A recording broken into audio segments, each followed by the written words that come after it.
Assalamualaikum warahmatullahi wabarakatuh. Innal hamdalillah nahmaduhu wa nasta'inuhu wa nastaghfiruh wa na'udzu billahi min shururi anfusina wa min sayyiati a'malina may yahdihillahu fahuwal muhtadi wa may yudlil falan tajida lahu waliyyan mursyida. Asyhadu an la ilaha illallah wahdahu la syarika lah wa asyhadu anna Muhammadan abduhu wa rasuluh la nabiyya ba'dah. Allahumma salli ala nabiyyina Muhammad wa ala alihi wa sahbihi wa sallim ajma'in.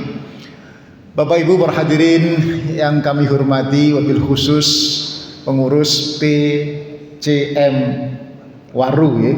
Saya ini juga penasehat PCM Gayungan. Dulu pernah di PWM Majelis Ekonomi zaman almarhum Pak Najib Gresik, kelola benar laut dengan Pak Sultan. Alhamdulillah, segala puji bagi Allah yang telah meringankan langkah kita hadir di masjid yang mulia bersama orang-orang yang mulia untuk sesuatu yang mulia, yaitu majelis ilmu. Kemuliaan majelis ini dihargai oleh Allah dengan cara Allah mengirimkan para malaikatnya ikut mengamini doa-doa kita. Pramila menika mumpung diamini para malaikat, saya doakan mudah-mudahan panjenengan semua barokah dan panjang umurnya, sehat semuanya, barakah dan berlimpah rezekinya, solih dan solihah anak cucunya, dan semoga segera lunas hutang-hutangnya. Kok rodok banter sing buanter iku ketokane rodok akeh ketokane nggih. Sama dengan saya. Tapi enggak apa-apa ibu-ibu, toh ada pepatah zaman now mengatakan hidup tanpa hutang ibarat malam tak berbintang. Pepatah kondi gak tahu kromo gitu ya. Makanya ibu-ibu juga punya semboyan baru yang membuat hati bergetar, bukan jatuh hati tetapi jatuh tempo katanya. Kalau bapak-bapak beda lagi, kata beliau, di belakang wanita yang glowing ada pria yang gulung kuming katanya. Betul Bapak? Baik, tak kenal maka ta'aruf, mungkin sebagian sudah kenal. Saya Misbahul Huda, bukan ustadz. Nah, gitu.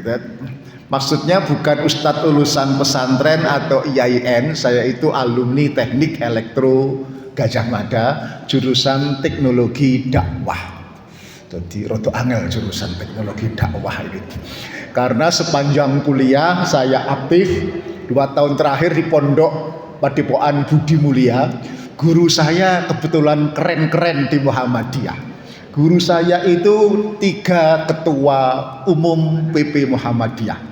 Jadi yang ngajar tafsir itu Prof. Amin Rais dari Dilalil Quran, yang ngajar sejarah itu Prof.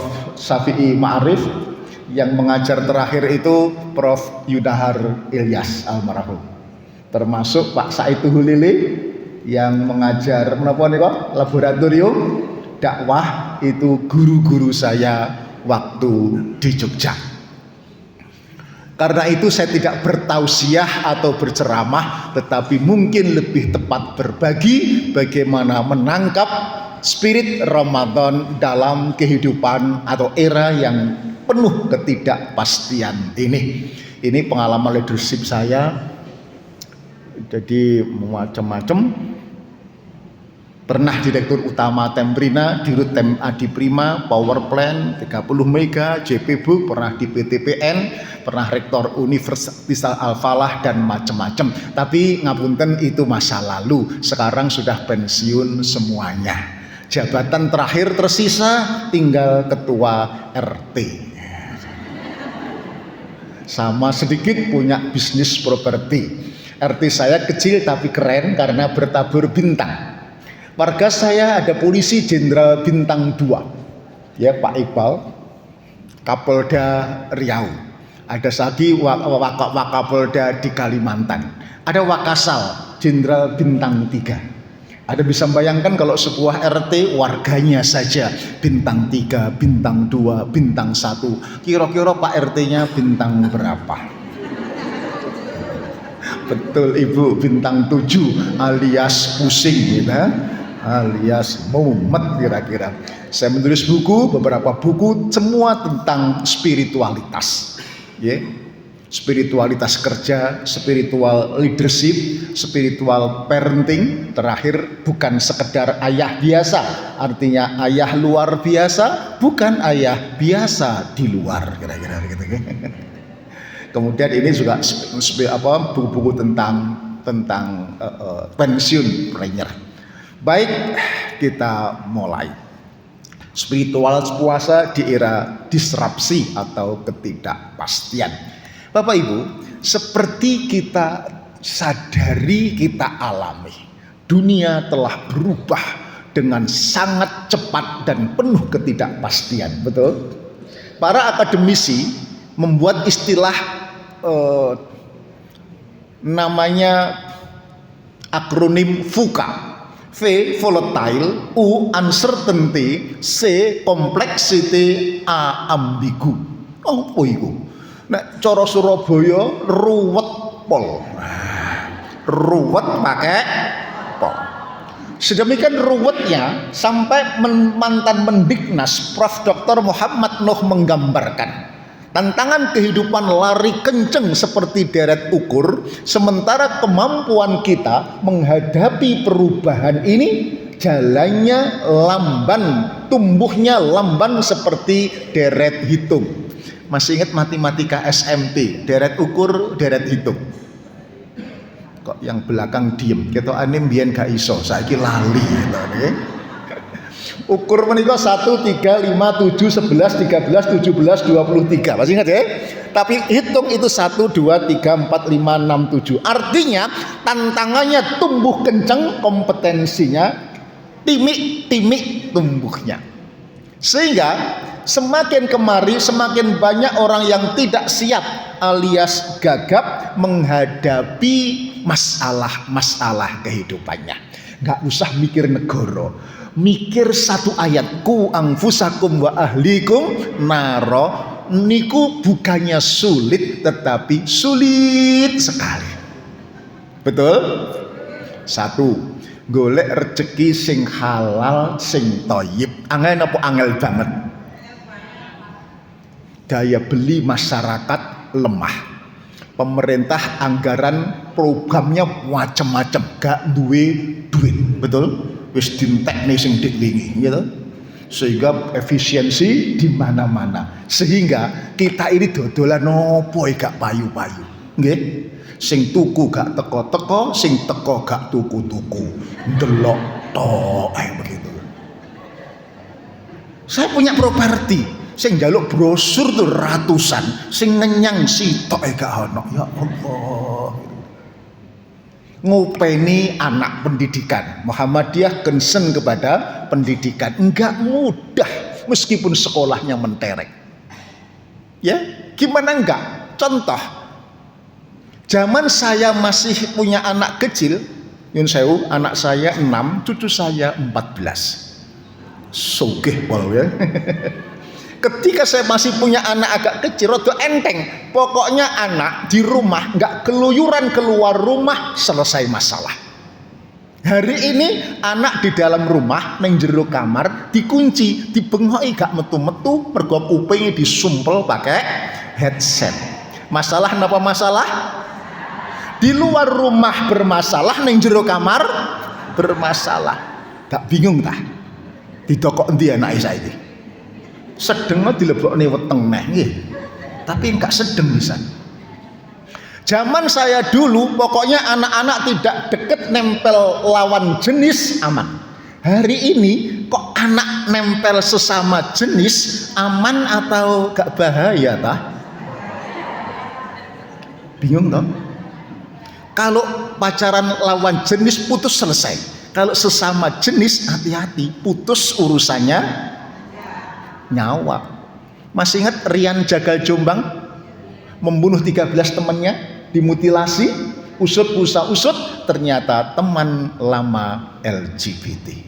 Allah. Dari Magetan, viral nasional, anak-anak SMP 800 anak punya gejala self harm. Pirsa ibu-ibu. Salah paham itu melukai lengan, ya, dengan benda tajam, niru TikTok ala Korea. Katanya barcode model Korea. Kenapa?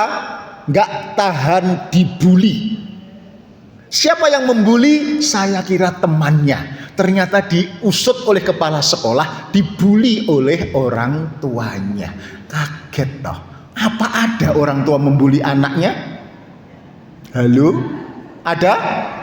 Sengaja tidak ada, tetapi tidak sengaja mungkin banyak jumlahnya. Maksudnya tidak sengaja meniru model pendidikan maknya dulu, ngamuk ngomel 40 tahunnya, diterapkan kepada anak sekarang, anak zaman generasi strawberry, ya, nggak cocok, agar anak siap menghadapi tantangan yang akan datang. Relevan apa mboten? Zaman kita, Bu, dimarahi, dipukul guru di sekolah atau dilanggar di musola, lapor bapak, kira-kira dibelani napa ditambahi? Ketoke padha HP ngakal-akal. Ditambahi, dicowetot elek nyetot juga tanggung-tanggung nggih.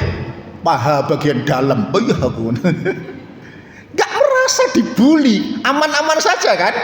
Hari ini coba Anda praktekkan seperti itu. Mak ngomel aja dikira membuli. Kenapa? Ada yang salah. Yang salah adalah, bukan yang salah, generasinya, generasi yang tidak tangguh, generasi strawberry, kata Prof. Dr. Renat Kasali. Pirsa strawberry? Nggih, ganteng, cantik, imut, ranum, tapi merotolan. You know merotolan? Gampang merotol, ngambek, baperan, cugetan, apa nih niku? Nggih, wis niku merotolan niku wau. Gak iso dikandani apalagi diseneni. Betul. Hari ini. Nah, saya kira orang tua harus ngaji, harus sekolah lagi, menghadapi situasi yang sungguh tidak menentu dan tidak pasti ini. Apa? Memperkokoh dengan bekal spiritual. Apa itu spiritual? Adalah kemampuan menghadirkan Allah. Tidak hanya ketika panjenengan di masjid atau di musola. Tidak hanya ketika umroh atau nanti puasa. Kenapa? Di masjid musola itu kan Allah dekat begitu, betul nggih? Pas umroh, pas puasa itu juga Allah dekat begitu, betul? Tapi Allah hadir, spiritnya Allah hadir di mana saja, kapan saja, sedang apa saja. Ayatnya, idza salaka ibadi anni fa inni qarib. Apabila hambaku bertanya tentang aku, katakan Muhammad, aku hadir pun dekat. Implikasinya, orang yang merasakan kehadiran Allah ini menjadi orang yang pede, tatak, pede, tatak, apalagi optimis, menghadapi ketidakpastian dunia ini. Tatak. Kenapa? PD-nya bukan sombong, aku kok boten. PD-nya karena punya Allah yang maha sempurna dengan asmaul husna. Bu, bapak, hari ini punya dekengan orang pusatnya kemelintine gak karu-karuan. Dekengane pusat, wah ditulis stiker ya. Mobil yang lain ditulis dekengane orang dalam. Ada begitu? Kita ini dekengane Allah yang maha sempurna dengan asmaul husna. Kok gak pede, gak tatak, gak optimis menghadapi dunia? Ada something wrong dalam keberimanan kita. Ada yang salah. Meskipun tiap malam zikirnya asmaul husna, pakai tasbih, saking lamanya tasbih sampai merotoli gitu ya. Kok gak pede, lisannya basah menyebut asma Allah, hatinya gak nyambung. Joko sembung naik ojek, gak nyambung cek belas, kira-kira gitu. Mumpung ada slide, boleh ada ilmiah dikit Bu ya. Ini bukan teori, bukan doktrin, bukan dogma. Bentar. David Hawkins, disertasi doktornya di Amerika, jadi bukan ecek-ecek. Oke. Itu meneliti orang-orang yang dekat dengan Allah mempunyai kekuatan langit yang powerful dibanding orang yang jauh dari Allah. Yang dekat dengan Allah energinya 10 pangkat 800 sampai 10 pangkat 1000. Oke? Duh, ini enggak bawa saya. Yang dekat dengan Allah, ini saya paling bawah ini 10 pangkat 50. Besok ya.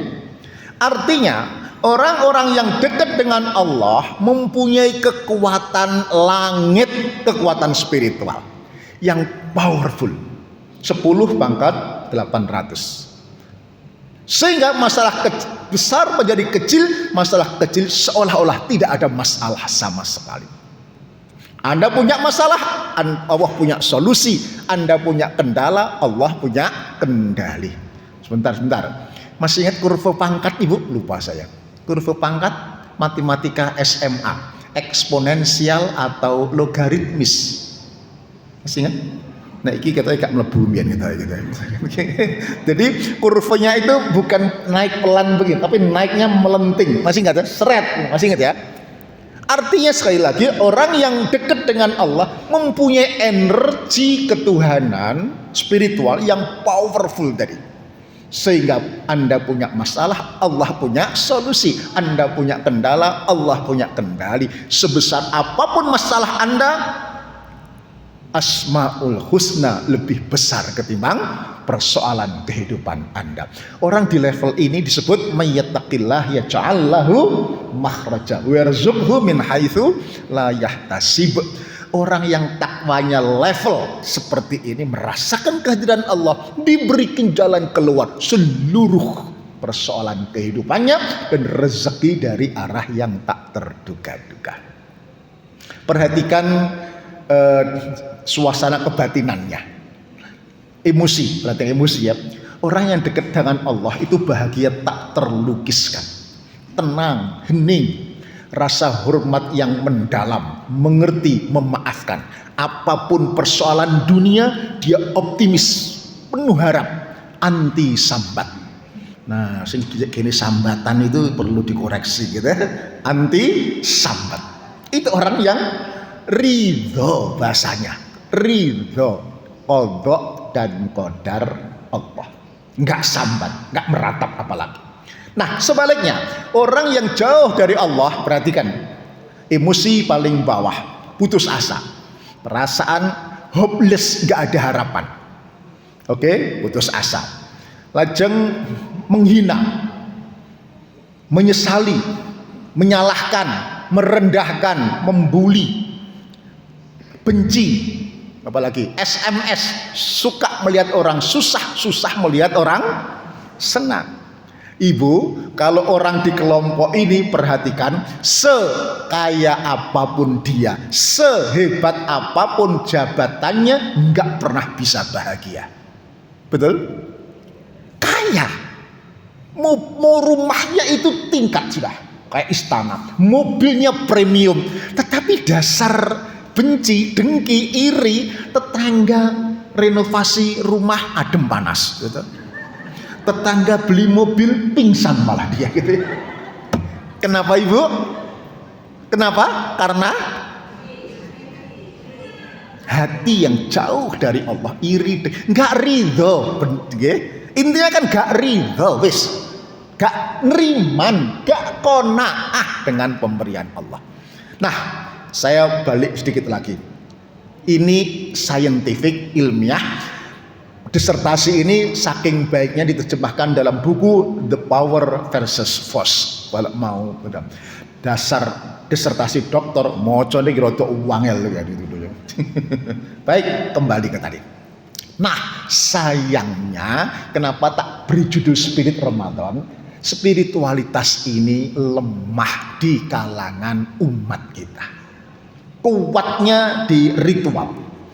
Bukan menuduh, tapi ini riset dilakukan oleh dua orang profesor dari George Washington University, namanya Hussein Askari dan S. Rahman. Oke, bertitel How Islamic Are Islamic Countries. Bagaimana, gampangan bebasnya, terjemah bebas, keterlaksanaan spirit Islam, spirit puasa, spirit apalagi zakat dalam kehidupan, kira-kira begitu. Oke, Metodologinya sederhana dalam penelitian ini. Dari Al-Quran dan Sunnah diambil value, nilai-nilai Al-Quran yang sempurna, yang universal. Muslim itu, mukmin itu kudu jujur, disiplin, apalagi amanah, ya, kudu sidik, pinter, kudu antri, kudu bersih, kudu memihak orang miskin, adil, kayak gitu. Ada 100 nilai. Kriteria itu lalu dipakai untuk memotret 208 negara. Negara mana yang praktek kehidupannya paling cocok dengan Al-Quran tadi. Di rankingnya namanya Economic Islamicity Index. Nah, ternyata Bapak Ibu, ranking yang tertinggi diperoleh negara Selandia Baru. Nomor 2 Luxembourg, nomor 3 Ireland, Iceland, Denmark, Finland. Indonesia ranking 105 dari 200 negara. Timur Tengah 90 ke atas. Malaysia 35. Kesimpulannya, Muslim sedunia lebih suka dengan semarak ibadah ritual untuk kepuasan individual, tapi kering dan kosong dengan spiritual untuk kemaslahatan sosial, untuk kerja-kerja profesional. Dan ini yang diajarkan Kiai Haji Ahmad Dahlan. Betul enggak? Ya? Ketika ngaji Ar-Ra'aita, betul enggak? Bulan baleni itu, ya. Bulan protes, Ustaz, kok di bulan baleni? Terus diamalkan kok belum? Untuk kemaslahatan sosial. Ya, kerja-kerja profesional itu sebetulnya yang harus kita lakukan. Contoh, tadi saya sebut puasa itu ritual. Tuh, ritual. Semangat semaraknya luar biasa. 2 minggu seperti ini sebelum puasa, ibu-ibu wis mikir kulkas bagaimana bisa penuh semuanya. Apa hubungannya kulkas karo poso gitu? Ibu-ibu yang tahu. Kalau bapak-bapak hebohnya akhir Ramadan. 10 hari terakhir bapak-bapak sibuk mempersiapkan diri, baju baru, kemana-mana pakai peci, sobo di masjidan, sarungan, kadang lali, katoan, gitu. Terus pokoknya semarak. Setelah Ramadan puasa, adakah kiprah yang berubah? Adakah amalan sosial yang bertambah? Ritualnya oke, spiritualnya belum oke. Umrah haji ritual. Untuk haji antri 20 tahun dienteni. Untuk umrah saben tahun ada yang lakoni. Betul? Jutaan orang Indonesia pulang umrah, pulang haji, tapi negeri ini tak pernah sepi dari kasus korupsi. Di departemen jenengan saya ngomong loh ya, bukan saya loh ya. Saya tidak tanggung jawab pokoknya. Bisa ibu ke? Gambarnya spirit ritualnya oke, spirit Ramadan dalam kehidupan belum oke.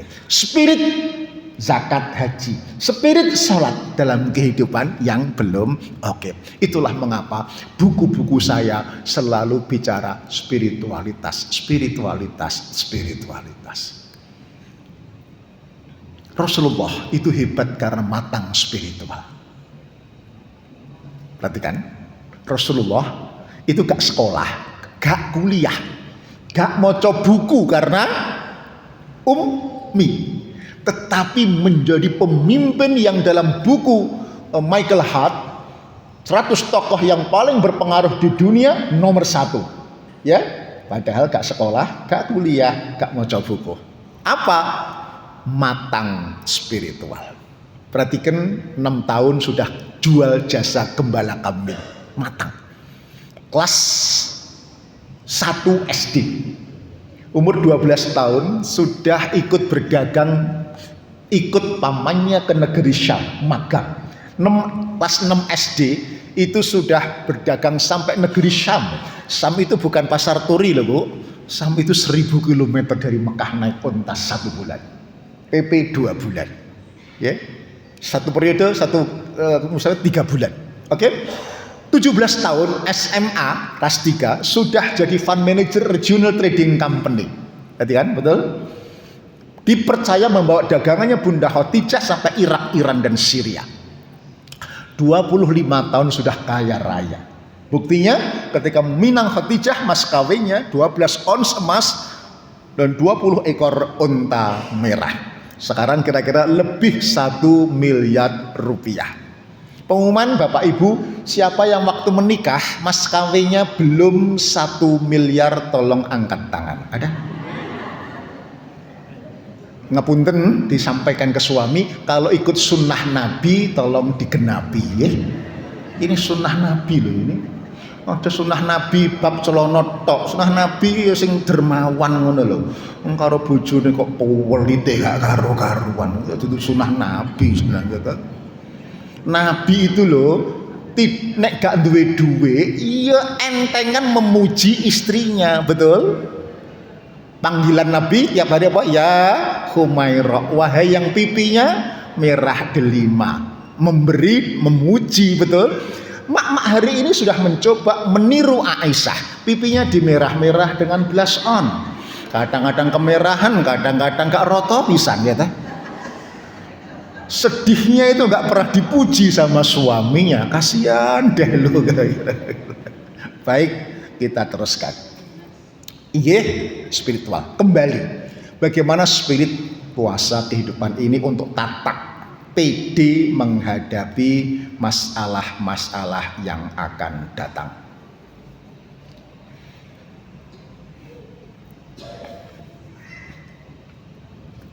Ya, PD menghadapi masalah apa saja, di mana saja, kapan saja. Kira-kira begitu. Karena kita punya Allah, ya. PD menghadapi masa lalu istilahnya syukur. PD sudah masa lalu kita syukuri, betul? Tidak kemudian ngundat-ngundat ngundomono, betul? Nyun sewu. Jenengan mohon maaf, misalnya ada keluarga yang sakit wafat, ya. Kemudian ada omongan begini, aduh seandainya tak gowo neng pineng, ya mestinya bisa hidup. Nggak boleh begitu. Seandainya, saumpomo, jikalau itu pertanda kurang ridho atas qadha dan qadar Allah. Itu harus ditutup rapat dengan kalimat, kalaupun dokter sak Singapura sak Pineng itu ngumpul ngobati ya almarhum, kalau malaikat Israel berkehendak, Allah berkehendak, nggak ada yang bisa menunda waktunya. Sepakat? PD menghadapi masa lalu, artinya syukur. PD menghadapi masa depan dengan ketidakpastian, namanya sabar atau optimis. Oke? Sabar atau optimis. Maka ciri orang beriman, betul kata Nabi, nisfahu asyukru, nisfahu asyabru. Ciri spiritualitas yang kuat, separuhnya syukur, separuhnya sabar. That's all. Untuk bisa syukur dan sabar, maka spirit puasa sederhana, tirakat itu solusinya. Oke, kira-kira nanti begitu arahnya. Syukur, sabar, terakhir sederhana, tirakat. Seperti puasa itu core intinya, ya, itu spiritnya ada di sana. Baik, kita mulai dengan syukur. Ibu, sedikit koreksi, syukur itu tidak sama dengan syukuran, ya. Nek syukuran coro Jawa itu gampang. Mergo pasti ono undangan tur mangan-mangan, gitu. Ono syukuran kok gak mangan-mangan, itu dirasani poro undangan, betul? Gampang. Sing angel syukur versi Al-Qur'an. Apa? Be positive. In the negative situation is not naif, it's truly bersyukur. Ya, apa itu? Tetap positif meskipun keadaannya nyata-nyata negatif. Alladzina yunfiquna fis sarra'i wad dharra. Ali Imran 100 berapa? 34 dulu ya. Orang-orang yang selalu memberi, berbagi sebagai bentuk rasa syukurnya, wa ahsin kama ahsanallahu ilaika, dalam keadaan lapang maupun sempit. Ketika rezeki ada, infak sedekah untuk kemakmuran Muhammadiyah, maka yes, yeah. Ketika situasi ekonomi tidak baik-baik saja, sempit, yaiku mau sing tuku gak teko-teko, sing teko gak tuku-tuku. Jangan berhenti untuk berbuat baik. Dengan apa? Dengan apa yang Allah anugerahkan kepada panjenengan semuanya. Kata orang bijak, gunung tak harus serba tinggi, yang penting ada tanda petik dewanya. Sungai tak harus serba dalam, yang penting ada naganya. Hutan tak harus serba lebat, yang penting ada harimaunya. Manusia hidup tak harus serba hebat, yang penting banyak manfaatnya. Khairun nas anfa'uhum linnas. Sebaik-baik manusia adalah orang yang paling baik kepada sesamanya. Pramila tadi kalau materi gak bisa, ya sudah, memberi dengan cara yang lain, memberi simpati. Simpati apa? Ya hidup sing simpatik lah. Kata orang 4S, salam, sapa, apa? Senyum, nggih, sopan santun, nggih. Ojo ketemu tonggo, ketemu konco jamaah ya, ora sapa, orang guyu belas ya ta. Wis gak pate ayu, ra iso guyu, masyaallah. Melek kok diborong dhewe, makane ya gak payu-payu ya. Maksudnya dodol apa ya gak payu. Payu. Karek guyu lho kok ra iso, padahal itu ibadah yang paling murah tur ringan. Kedua, memberi empati. Tadi disampaikan oleh Pak Ketua bahwa di balik puasa itu ya tidak hanya ritualnya memberi, karena puasa itu perisai, ya, perisai agar kita tahan menghadapi tantangan, godaan, situasi masa depan yang tidak menentu tadi. Apa? Banyak memberi empati, ya. Kalau nggak bisa memberi materi, empati. Empati itu if I were you, jika seandainya aku jadi kamu. Ayat berikutnya, wal kadhiminal ghaidha, orang gak ngamuan, gak marahan itu kalau pandai memberi empati. Ya. Untuk bisa wal afina anin nas, ya, memberi maaf, gak pelit memberi maaf, gak membenci, itu syaratnya orang punya empati. Oke, satu cerita biar gak panjang-panjang. Di zaman Khalifah Umar ada seorang suami yang tiap hari diomeli sama istrinya. Takut KKDRT, kemudian sang suami ini mau konsultasi di rumah Khalifah Umar yang gagah perkasa tapi bijaksana dan hidup sederhana. Di rumah yang sederhana, mau ngetok pintu nggak jadi. Kenapa? Di dalam rumah kedengaran ternyata Khalifah Umar juga diomeli sama istrinya. Dan Khalifah Umar diam, tidak membantah, tidak membentak, tidak membalas. Persis seperti bapak-bapak di sini kalau diomeli sama istrinya. Gitu. Nah, kedengaran begitu, lalu Khalifah Umar, sahabat tadi balik kanan nggak jadi. Baru berapa langkah Umar keluar. Sahabat balik-balik. Kenapa kok nggak jadi ke sini? Iya, Khalifah tadi mau konsultasi. Tentang apa? Istri saya itu loh Khalifah cerewetnya, masya Allah. Tanggal 6 cerewet, tanggal tuwek tambah begitu ya. Terus kok nggak jadi? Malu Khalifah. Lah kenapa malu? Lah ternyata Khalifah Umar kok tambah nemen itu. Apa pesan Umar? Wahai sahabat, beri empati kepada istrimu. Beri apa, Bu? Empati. Apa itu empati? If I were you, jika seandainya kamu jadi istri, iki yo abot. Ya kadang-kadang ono bete, ono kesel, ono capek nggih Bu nggih.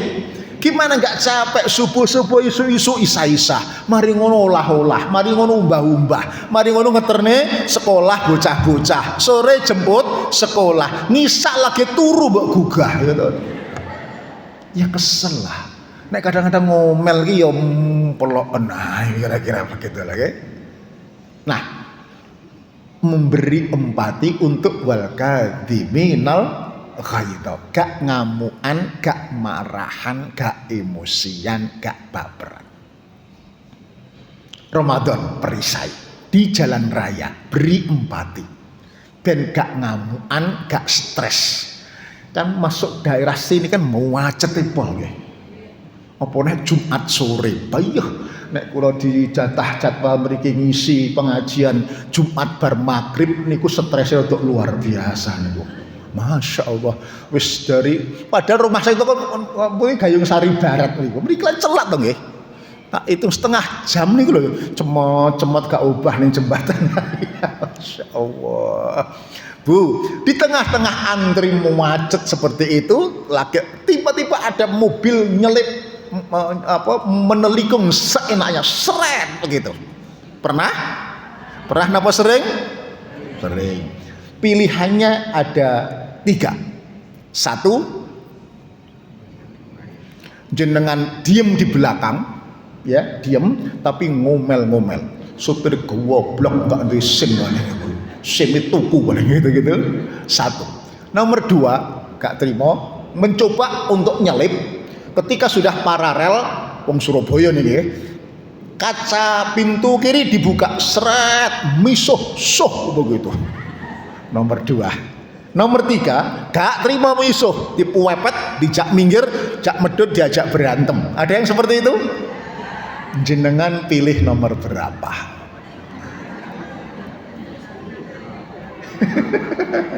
Ayo, kan 3. Pilih yang mana? 1.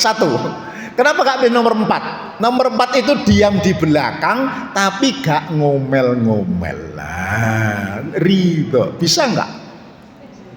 Rata-rata angel kita ini kan? Bisa, ada syaratnya. Tadi syaratnya wal kadhiminal ghaidha, gak ngamuan itu Anda memberi empati kepada supir yang nyalip tadi. Apa empati? Makaten. Asumsikan bahwa supir yang nyalip tadi adalah seorang suami yang sedang membawa istrinya hamil 9 bulan, pembukaan 5. Kayak pembukaan.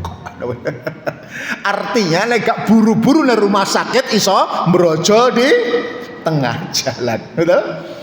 Ibu-ibu protes, kan belum tentu asumsinya betul, tidak peduli salah atau benar. Yang penting dengan asumsi tadi Anda ikhlas berempati, mempersilahkan dia nyalip gak karu-karuan, Anda rela, ridho, gak ngamuan, gak paperan. Hati-hati nek jantungan ya kan, bisa gara-gara ngamuk disalip. Ada seperti itu? Nyupir tiba-tiba mati? Ada kapan di ngagel kapan dia, betul ya? Hati-hati. Wal kadhiminal ghaidha wal 'afina 'anil nas. Kira-kira begitu. Baik, berikutnya penyambut sabar bersama Allah dalam latihan prihatin. Tadi saya sebutkan be with Allah, Allah with you. Rasakan bersama Allah tadi, spiritual tadi. Insya Allah Allah akan menolongmu. Allah akan bersama kamu. Begitu ya. Nah, pramila makna sabar di balik perisai puasa tadi Bapak, bukan sabar arti ngelus dodo. Nek ngelus dodo itu Jawa. Sing ngelus dodone tok dilus-lus terus gitu nggih.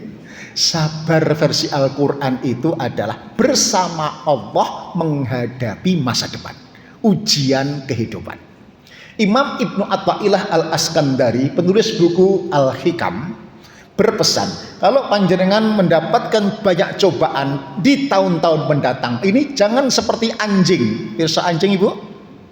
Anjing itu kalau dilempar tulang oleh tuannya, begitu, anjing lari kemana?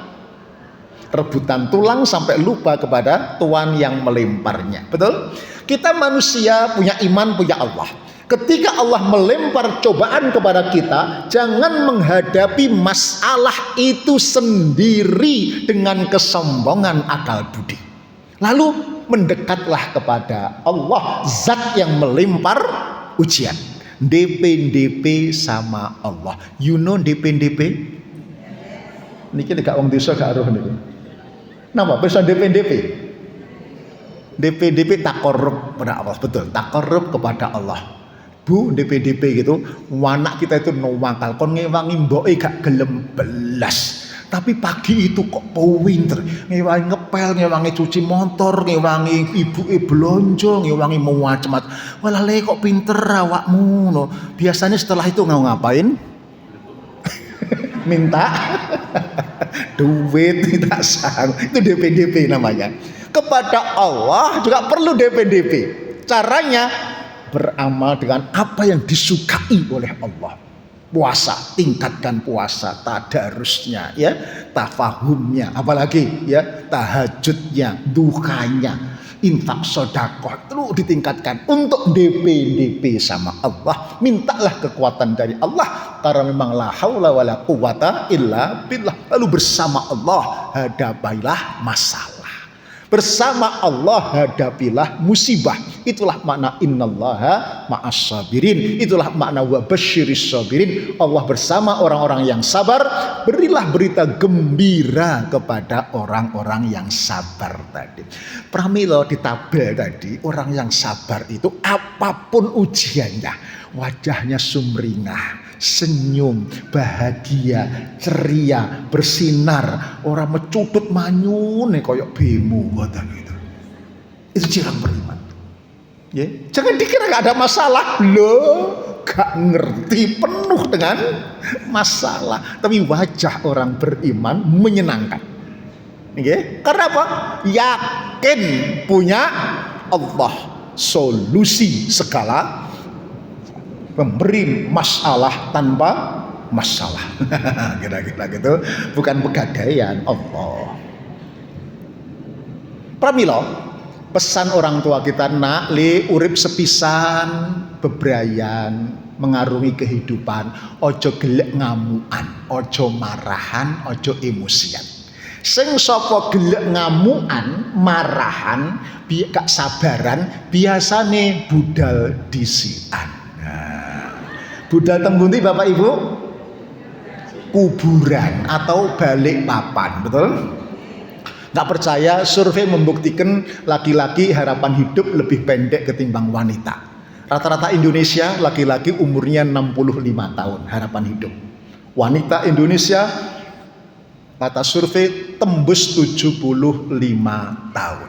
Gak percaya, di rumah ibu mertua saya di Sewulan ada gang depan itu hampir 1 kilometer kanan kiri rondo kabeh gitu. Tapi ya tuwek gitu ya, 80 pantaran ibu mertua saya. Kemana suaminya berangkat duluan? Kenapa rata-rata suami kok berangkat duluan? Satu, karena ngamuan, emosian, marahan. Yang kedua, karena suami terlalu sering diomeli sama istrinya, makanya cepet mati. Bu, kalau pengen suami rodok panjang umur, ya, ingat pesan televisi, kalau ngamuk to be continue for tomorrow. Dilanjutkan besok, jangan dihabis-habiskan hari ini, agar bapak umurnya rodok dawa kadang ya. Tetapi yang prinsip saya setuju dengan Aa Kim bahwa kalau ada tokoh-tokoh mukmin kok masih ngamuan, marahan, itu pertanda tambahnya ilmu, tidak sepadan dengan beban masalah yang dihadapi. Wis ngerti masalah ketidakpastian seperti yang saya gambarkan tadi, betul? Wis ngerti, tapi gak ngaji, gak budal. Muhammadiyah ngundang ono kajian duha, gak budal. Kadang-kadang budal-budal wis ngrasani, alah konsumsi ini lontong anu pancet ae. Jadi wis dadi nek motife ini gak mlebu pengajian, gak mlebu. Motife konsumsine opo? Wis ngerti masalah ruwet, ngajine gak sepiro tenanan. Maka anane ngamuan untuk menutupi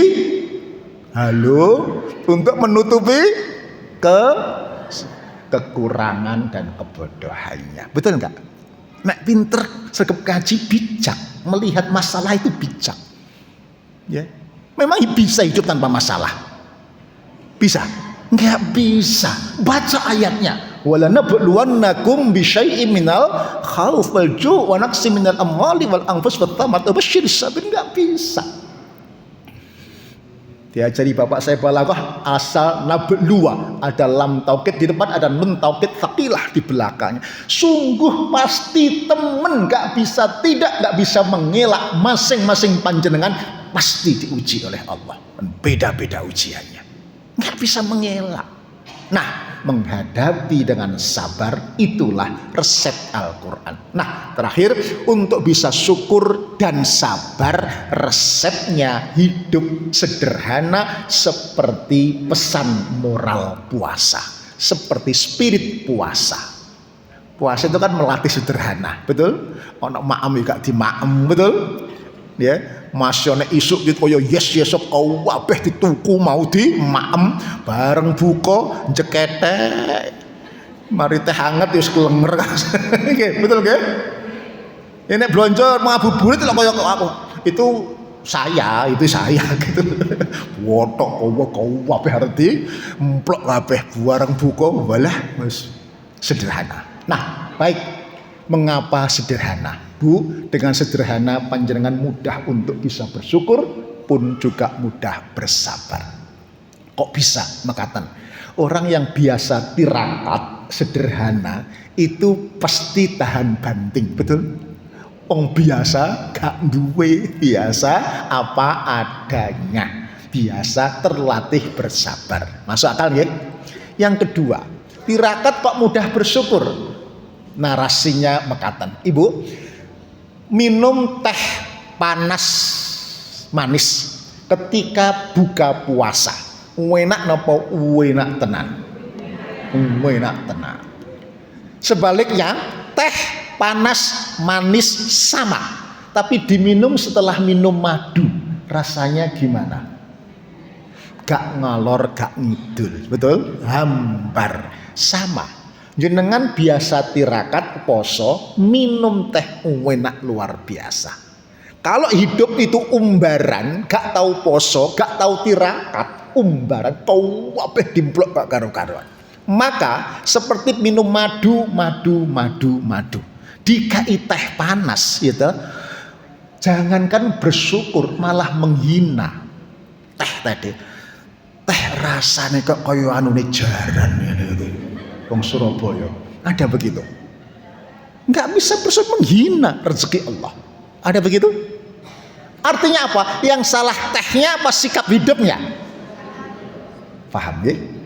Sikap hidup yang tidak puasa, yang tidak tirakat, yang umbaran itu menjadikan orang sulit untuk mensyukuri teh hangat. Padahal minum ini nikmatnya luar biasa kalau kita lagi puasa. Betul nggih? Kedua, dengan sederhana cukup untuk hidup. An-Najm ayat 48 Allah berfirman wa annahu huwa aghna wa aqna. Dialah Tuhanmu yang memberikan rezeki kepadamu dan mencukupkanmu. Ibu, rezeki yang Allah berikan lewat gaji, lewat pensiun, lewat dodolan dijamin Allah, bukan saya. Dijamin Allah dalam An-Najm cukup untuk hidup. Tapi memang tidak cukup kalau ngopeni gaya hidup. Tahu bedanya? Pramila gampang ngetesnya. Kalau di rumah di era krisis ini kok banyak cekcok, banyak pertengkaran, banyak perselisihan, eker-ekeran. Ingat hukum Newton waktu SMP. Gesekan berbanding lurus dengan gaya-gaya. Kalau di rumah banyak gesekan, mungkin uripmu kakean gaya. gaya makan, pola penampilan, pola pergaulan. Nomor 4, kakean pola. Nah, kakean pola itu yang membuat hidup serba tidak cukup. Ibu saya berpesan, "Lena, urip iku sak temene sederhana, sing gare ruwet itulah pikiranmu." Nggih. Nah, urip iku sak temene murah, sing gare larang itulah gengsimu. Betul? Kok ora patek mantuk ngene, betul? Nek gak percaya kok praktekkan. Di rumah tinggal berdua saya, Bu. Kan masak yuk repote karo makame gak sumbut nggih, gak nyucuk. Enak beli pecel menanggal. Iku sehat 10.000 wis ana peyek, ana tempe, ya. Wong Madiun senengane kan pecel bungkus. Di situ ada jeruan, ada usus gak berani ngambil karena kolesterol. Ana daging ya gak kepengin mergo seliliten. Anak sing empuk telur dadar ya gak kepengin mergo biduren. Lah wis tuwek ya ono. Ya suweh tempe peyek pulang bungkus, maam berdua sama istri sudah kekenyangan. Anak wedok melok muluk bertiga ya tidak kelaparan. Sebungkus dibagi 3 berapa, Bu? 10.000 bagi 3 3.000. Murah napa murah? Murah padha para parkir. Sing larang ku lak ngemol. 50.000 belum dapat minum. Betul? Pertanyaannya sing ngakon ngemol ya sapa? Ada trik baru keluarga-keluarga muda zaman now, ketika malam minggu anak istrinya tidak pernah diajak ngemol, diajak hiking ke gunung-gunung. Jadi bermalam minggu ning gunung nyepi lho, gak mangan apa-apa kan ono bakso tok gitu. Itu cara kerja hidup sederhana katanya. Lanjut. Nah, sayangnya Bu, sederhana ini nggak bisa diceramahkan, harus dilatih. Anak-anak kita bisa sederhana? Sulit. Harus paksa rela. Saya paksa. Nah, masakan ibumu itu enak atau enak tenan? Cocok di maem, gak cocok gak usah nyocok. Kalau kamu nyocok, kamu menghina Allah, menghina ibumu, ket isu olah-olah, umbah-umbah. Wong karek ngemplok ae kok nyocok aku. Biasanya kalau gak enak Bu, kluntrung ning pawon gawe mie goreng dhewe wis gak apa-apa. Pokoke asal dia tidak menghina rezeki dari Allah. Resikonya saya sendiri juga enggak boleh nyocok. Untungnya Bu, maem saya itu gampang sederhana. Saya kalau maem itu enggak suka lauk iwak-iwakan, enggak suka. Nah iwak beneran rodok doyan biasanya. Iwak plastik, iwak kertas itu enggak begitu suka saya itu ya. Maksud saya maem itu lauknya paling ya lodeh, tewel, sama sambal terasi, tempe goreng. Jangan lupa ikan asin. Nah, sepotong dipotong 4, ngambil 1 aja enggak berani nambah mergo wasine gak karo-karuan. Betul? Potongan berikutnya untuk besok lusa plus blindrang tewel. Mantep. Dijamin tidak ada kolesterol asal tidak dicek di laboratorium. Betul? Kandhane. Buktine ya sehat, ya ta? Sehat. Kandhane kok. Nggih. Baik, sederhana bisa membuat orang syukur dan sabar, dan itu substansi iman. Nisfahu asyukru, nisfahu as-sabru. Separuhnya syukur, separuhnya sabar. Itu terakhir, ada keluarga ahli surga, modalnya syukur dan sabar. Suaminya itu orang Ethiopia. Orang Ethiopia itu kulitnya hanya 2, kalau nggak hitam ya hitam pol gitu. Yang putih cuman giginya sama matanya kelop-kelop. Tapi istrinya putih cantik ya, seperti ibu-ibu Palestina, putih. Saking cantiknya sang suami ngelihatin terus kemanapun istrinya pergi sampai salah tingkah. Lalu bertanya, ngapain toh Pak? Kok kamu ngelihatin terus begitu? Kata suaminya, apakah aku tidak boleh menjadi suami yang bersyukur? Ingatase saya seitem ini kok dapat istri secantik kamu. Kata istrinya, alhamdulillah Pak, ini mudah-mudahan jadi tiket kita berdua masuk surga. Papa masuk surga lewat pintu syukur, sedangkan saya masuk surga lewat pintu sabar. Sabar pintu cuma itu kan welek. Ngamplengan pisan nggih. Jadi pesan buat ibu-ibu di samping, kalau ada bernasib sama dengan ibu Palestina tadi, wis bojo gak ganteng, ngomong ireng, ngamukan nggih. Sama pesannya Bu, disyukuri, disabari, diopeni, ditelateni nggih. Nek ijik ngamukan jarno wae kok budal-budal disikan biasanya. Oke, untuk sekedar dibaca bahwa sederhana itu ternyata bahagia. Yang ngomong orang paling kaya di dunia namanya Warren Buffett. Tahun kemarin kekayaannya 4.300 triliun. Lebih dari APBN Indonesia. Jangan gak usah ngitung duwe, ngitung nole piro lah bingung. Ayo. Itu mengatakan bahagia itu bukanlah orang yang hebat dalam segalanya. Bahagia itu orang yang mampu menemukan hal sederhana dalam dirinya lalu mensyukurinya. Panjenengan panggil umur panjang, sehat, syukuri dengan cara aktif hidupkan Muhammadiyah, aktif hidupkan perserikatan, itu bersyukur. Paringi harta berlebih, aktif yuk amal yang banyak. Ya, gak duwe duit apa saja wa ahsin kama ahsanallahu ilaika. Mekaten hampir 1 jam saya bicara. Berempati, jangan mengharap balasan dari orang.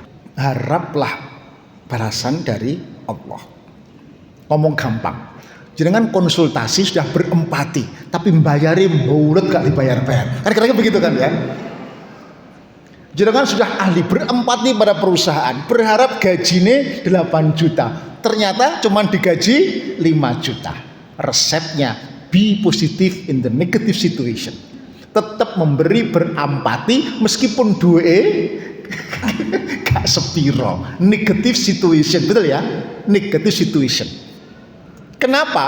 Ketika kita memberi terbaik, memberi konsultasi terbaik di kantor, bekerja terbaik, maka minus situation ya, digaji kurang, diberi muamalah nggak sepiro, nggak berempati, ini akan diijoli oleh Allah.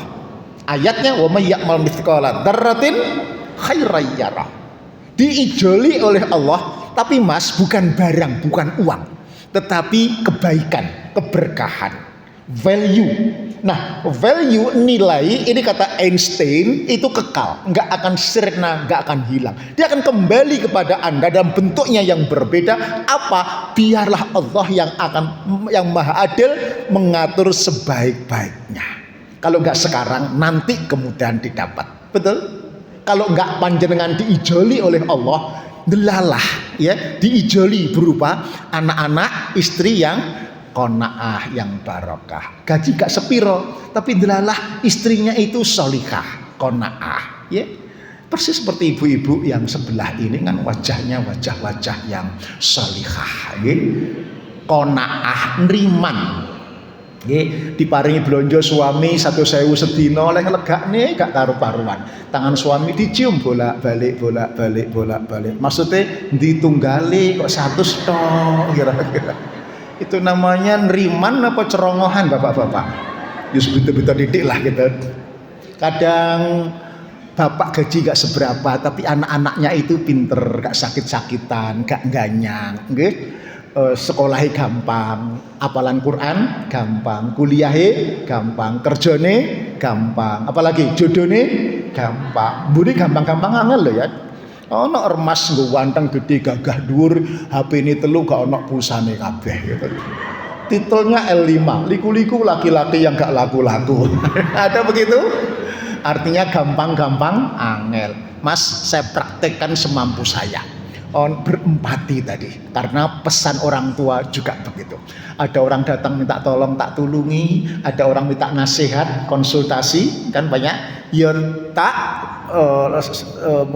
layani, ya. Ada orang utang tak utangi, nggak punya uang ya tak semayani, ya kan? Enteng-entengan. Alhamdulillah hidup saya kok dimudahkan oleh Allah Subhanahu wa taala. Ya, anak saya 6, alhamdulillah anak 6 sudah sold out. Wis payu kabeh, ya kan? Putune 14. karir saya dimudahkan oleh Allah. Resepnya bukan pinter akademik tetapi matang spiritual, empati tadi. Jadi cerita boleh terakhir ya. Ketika saya masuk Jawa Pos, Mas, itu lulus cum laude UGM, digaji UMR Rp152.000. Masih ingat saya? Tahun 88. 150.000. Saya nggak meratap, saya tidak malas, saya tidak gengsi. Semua pekerjaan elektrik tak selesaikan. Ketika teman mekanik ada masalah, saya berempati tanpa diminta. Tak bantu mekanik barang ketok ae nggih. Mekanik kan ketok, gitu ya. Tak bantu. Nggak lama Mas, naik jabatan kepala bagian teknik karena saya menguasai elektrik sama mekanik. Di kabak teknik saya suka bantu produksi. Ngopo cetak koran kok nggak selesai rewel terus. Saya bantu barang ketok, diskusi macam analisa macam-macam. Nggak lama naik manajer produksi. Ya, ketika keuangan kesulitan dalam krisis saya bantu bagaimana efisiensi berbagai sektor. Naik lagi direktur operasional. Ketika Jawa Pos cetak jarak jauh seluruh Indonesia, saya bantu relokasi mesin-mesin keluar Jawa. Itu kalau pakai tenaga luar, aseng yang gemuk petinju itu, ya itu 60 juta sekali pindah. Pakai saya gratisan, wong dewe, gitu. Saya bantu.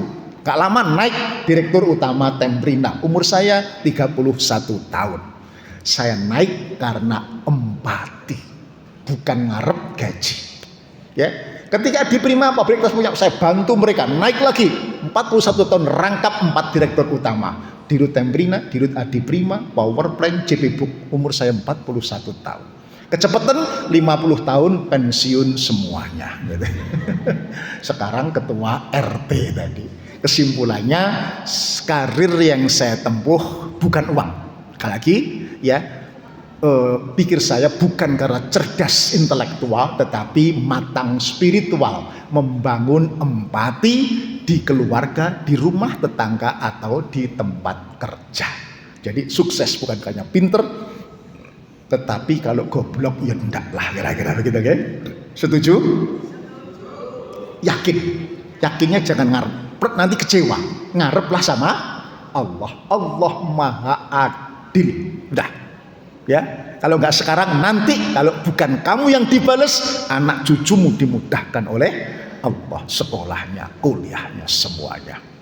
Yang penting yakin Allah pembalas terbaik. Cekap nggih? Saya di rumah juga ada tamu jam 8 ini. Ada kelebihan yang mohon dimaafkan. Ada kata yang kasar, mohon maaf yang sebesar-besarnya. Kata orang Jawa, kasar-kasari parut iku manfaati, nenek alus-alusi lumut terkadang malah meleseti. Tapi rek kasar-kasari janggut, kata para istri ngangeni. Nek ijik nom, nek tuwek rodok gilani katanya. Walafu minkum, assalamualaikum warahmatullahi wabarakatuh.